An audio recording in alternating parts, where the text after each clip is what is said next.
दोस्तों, अगर आप भारत के ऑटोमोबाइल सेक्टर को देखेंगे तो उसमें जो दो सबसे बड़ी कार कंपनीज हैं वो टाटा और महिंद्रा हैं। लेकिन वहीं अगर आप भारत की टॉप 10 सबसे ज्यादा कर्ज लेने वाली कंपनीज को देखेंगे तो उसमें भी ये दो कंपनीज ही शामिल हैं।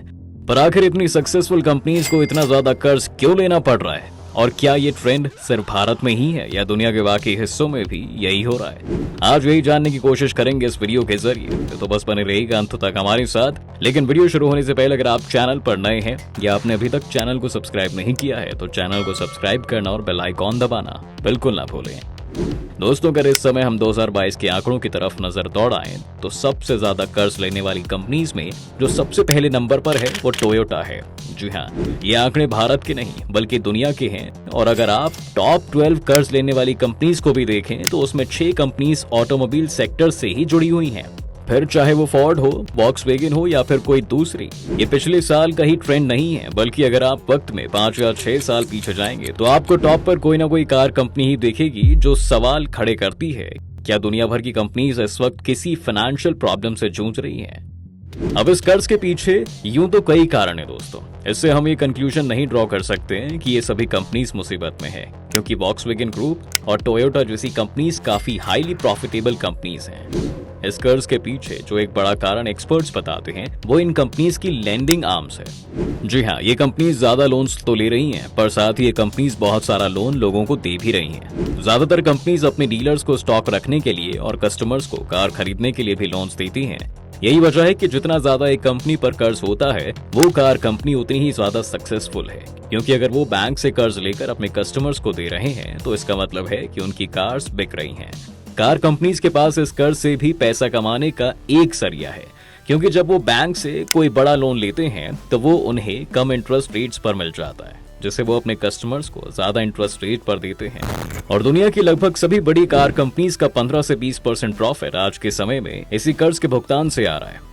भारत में भी आप देखेंगे तो टाटा के पास टाटा कार फाइनेंस है, जिसमें वो अपने कस्टमर्स को अपनी कार्स खरीदने के लिए लोन देते हैं और इसे टाटा मोटर्स के अंडर ही रखा गया है।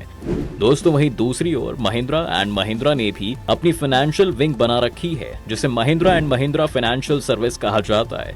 लेकिन क्योंकि महिंद्रा अपने कस्टमर्स को बाकी तरह के व्हीकल्स पर भी लोन देती है, इसलिए इन्होंने अपनी इस कंपनी को उनके कार बिजनेस से अलग रखा हुआ है और उसे स्टॉक मार्केट पर भी अलग से ही लिस्ट किया है। कभी कभी तो ये डेप या कर्ज ही कुछ कुछ कंपनीज के प्रॉफिट का सबसे बड़ा सोर्स बन जाता है। अगर हम फोर्ड की बात करें तो आज दुनिया भर में उनकी सेल्स घट रही है, और ये भी एक वजह है कि वो भारत और जापान जैसे मार्केट से एग्जिट कर चुके हैं, और चीन में भी उनका बिजनेस कुछ खास नहीं है, और खबर ये भी आ रही है कि जल्द ही वो वहां से भी निकल जाएंगे। ऐसे समय में फोर्ड की जो कर्ज देने वाली यूनिट है वहीं से फोर्ड का 50% प्रॉफिट इस समय आ रहा है, जो कि बाकी कंपनीज के लिए 15 से 20% होता है। और ये माना जाता है दोस्तों कि अगर फोर्ड कर्ज देना बंद कर दे तो मुमकिन है कि पूरी कंपनी ही बंद हो जाए। आप एक तरह से ये भी कह सकते हैं कि इस समय फोर्ड एक कार कंपनी नहीं बल्कि एक बैंक की तरह अपने बिजनेस को चला रही है। इसके साथ साथ फोर्ड के पास जो यहाँ से प्रॉफिट आ रहा है उसी का इस्तेमाल करके वो अब अपने इलेक्ट्रिक व्हीकल्स को लॉन्च कर रहे हैं। क्योंकि सभी कार कंपनीज जो कर्ज ले रही हैं वो जरूरी नहीं है कि प्रॉफिटेबल भी हो, क्योंकि बहुत सी कार कंपनीज तो ऐसी भी है दोस्तों जो अपने कस्टमर्स को लोन नहीं देते, फिर भी उनका डेब्ट बहुत ज्यादा है। आज अगर ग्लोबली हम देखें तो हमने समझ आएगा कि बहुत ही कम देश ऐसे हैं जिनके पास अपनी खुद की कार कंपनीज हो। यूके जैसा देश जिसके पास 150 के करीब कभी कार कंपनीज हुआ करती थी, उसके पास आज एक भी कार कंपनी ऐसी नहीं है जो बहुत अच्छी हालत में हो। उनकी रोल्स रॉयस और मिनी कॉपर को तो BMW ने खरीद लिया। बेंटले आज वॉक्सवैगन ग्रुप के पास है। जैगवार एंड लैंड रोवर भी अब टाटा पर हैं, तो सिर्फ एक कार ब्रांड उनके पास बचा हुआ है, एस्टन मार्टिन, और उनकी हालत भी नाजुक ही है। दोस्तों, आज के समय में ज्यादातर कार कंपनीज बैंक्रप्सी की तरफ भी मूव कर रही हैं, क्योंकि इन्होंने इतना कर्ज ले रखा है। इसलिए हम ये नहीं कह सकते कि सभी कार कंपनीज के लिए कर्ज एक अच्छी चीज है। चलिए, हमने ये तो समझा कि टोयोटा जैसी कार कंपनीज जो लोन देने का काम करती हैं वो इतने कर्ज क्यों लेती हैं, लेकिन जो कंपनीज अपने कस्टमर्स को कर्ज नहीं देती हैं वो क्यों इतना डेब्ट ले रही हैं? इसका एक सबसे बड़ा कारण रिसर्च एंड डेवलपमेंट है। जी हाँ दोस्तों, आज के समय में दुनिया भर में सेफ्टी रिक्वायरमेंट स्ट्रिक्ट हो रहे हैं, और साथ ही पेट्रोल या डीजल पर चलने वाली गाड़ियों को भी अपने एमिशंस कम करने के लिए बोला गया है। इस वजह से इन कंपनीज का एक बड़ा फोकस अब कार को ज्यादा सेफ और लेस पॉल्यूटिंग बनाने में रहता है, जिसके लिए इंजन्स में भी बदलाव करने पड़ते हैं।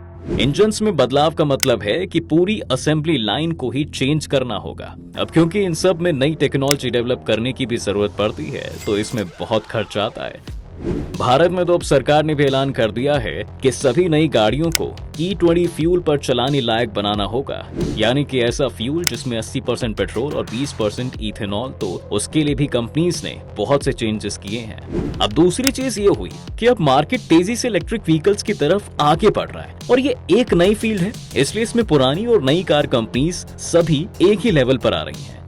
आज चीन की BYD जैसी कंपनी यूरोप में इन बड़े बड़े कार जायंट से सीधा भिड़ रही है, लेकिन क्योंकि अब इन पुरानी कार कंपनीज के पास टेक्नोलॉजी की वो एडवांटेज नहीं है जो कि कंबशन इंजन्स के दौर में हुआ करती थी। अगर अब इन कंपनीज को कंपटीशन में आगे रहना है तो उन्हें ज्यादा पैसा खर्च करना ही होगा, और इसके लिए भी बहुत सी कार कंपनीज हाल के कुछ वक्त में बड़े बड़े लॉन्च ले रही हैं। अगर हम इन सबको छोड़ भी दे दोस्तों, तो कार बिजनेस ऑलरेडी काफी एक्सपेंसिव होता है। फिर चाहे वो रॉ मटेरियल्स को लाना हो, फैक्ट्रीज बनानी हो, असेंबली लाइन सेटअप करनी हो, इन सब में बहुत खर्चा आता है। इसके अलावा कई बार गाड़ी में कोई खराबी होने के कारण इन कंपनीज को अपना पूरा बैच ही वापस मंगवाना पड़ जाता है ताकि उन्हें ठीक किया जा सके। जी हाँ दोस्तों, उसमें भी बहुत खर्चा आता है। अब भारत की बात कर ले तो पिछले साल महिंद्रा ने 30,000 पिकअप ट्रक्स वापस बुलाए थे क्योंकि उनके फ्लूइड पाइप में इशू था। थार की भी 1577 यूनिट्स को वापस बुलाया गया था। मारुति ने भी 1,34,885 वैगनआर और बलिनो को वापस बुलाया था और उनके भी फ्यूल पाइप में कुछ फॉल्ट था। अब ये सभी खर्च मल्टीप्लाई होते रहते हैं, जिस वजह से कार कंपनीज हमेशा ही फाइनेंशियल प्रेशर से जूझ रही होती है। दोस्तों, इस समय अगर कोई कार कंपनी बिना कर्ज के सर्वाइव कर पा रही है तो वो है इलॉन मस्क की टेस्ला। लेकिन उसके पीछे भी एक बड़ा कारण है और वो है उनका शेयर प्राइस। इलॉन मस्क को मार्केटिंग बहुत अच्छे से आती है, जिस वजह से वो अपनी कंपनी को इस तरह से मार्केट में पोजीशन करते हैं जैसे कि वो एक फ्यूचरिस्टिक कंपनी हो, और लोगों में उसे लेकर इंटरेस्ट बढ़ जाता है और उनका शेयर प्राइस बढ़ता ही रहता है। इससे होता यह है कि इक्विटी फाइनेंसिंग के जरिए ही टेस्ला अपने सारे ऑपरेशंस रन करने में कामयाब हो जाती है। दूसरा ये भी है क्योंकि वो सिर्फ इलेक्ट्रिक कार्स के बिजनेस में हैं, तो उनके लिए डिस्ट्रैक्शंस भी कम है। इस समय टेस्ला को लोन सिर्फ इसलिए नहीं लेना पड़ रहा है क्योंकि उनके शेयर्स की वैल्यू उनकी असली वैल्यू से ज्यादा है। लेकिन ये ज्यादा समय तक नहीं चलेगा दोस्तों, क्योंकि अभी तो उन्हें इसलिए इतना ज्यादा भाव मिल रहा है क्योंकि वो इलॉन मस्क की कंपनी है, जबकि टोयोटा, फोर्ड या फिर टाटा मोटर्स के सीईओज का नाम भी आप नहीं जानते होंगे। आने वाले समय में भी टेस्ला को भी लोग इलॉन मस्क की वजह से नहीं, उसकी परफॉर्मेंस की वजह से ही इवैल्यूएट करेंगे, और तब आप देखेंगे कि उन्हें भी बाकी कंपनीज की तरह ही लोन लेना पड़ रहा है। वैसे तो टेस्ला की फाइनेंशियल हेल्थ के बारे में इंडस्ट्री में अलग डिबेट ही चलती रहती है, जिसे यहाँ पर पूरी तरह से समझाना मुमकिन नहीं होगा। लेकिन अगर आप चाहते भी हैं कि टेस्ला की फाइनेंशियल हेल्थ को लेकर हम अलग से एक डिटेल्ड वीडियो बनाएं, तो आप कमेंट सेक्शन में जरूर बताना। उम्मीद है आपको आज की इस वीडियो में काफी कुछ नया मिला होगा और ये भी समझ में आया होगा कि कार कंपनीज किस तरह के प्रेशर में ऑपरेट करती हैं। अगर आपको ये वीडियो पसंद आया है तो वीडियो को लाइक करें, और अगर आप इस चैनल पर नए हैं तो जाने से पहले चैनल को सब्सक्राइब करना भी ना भूलें।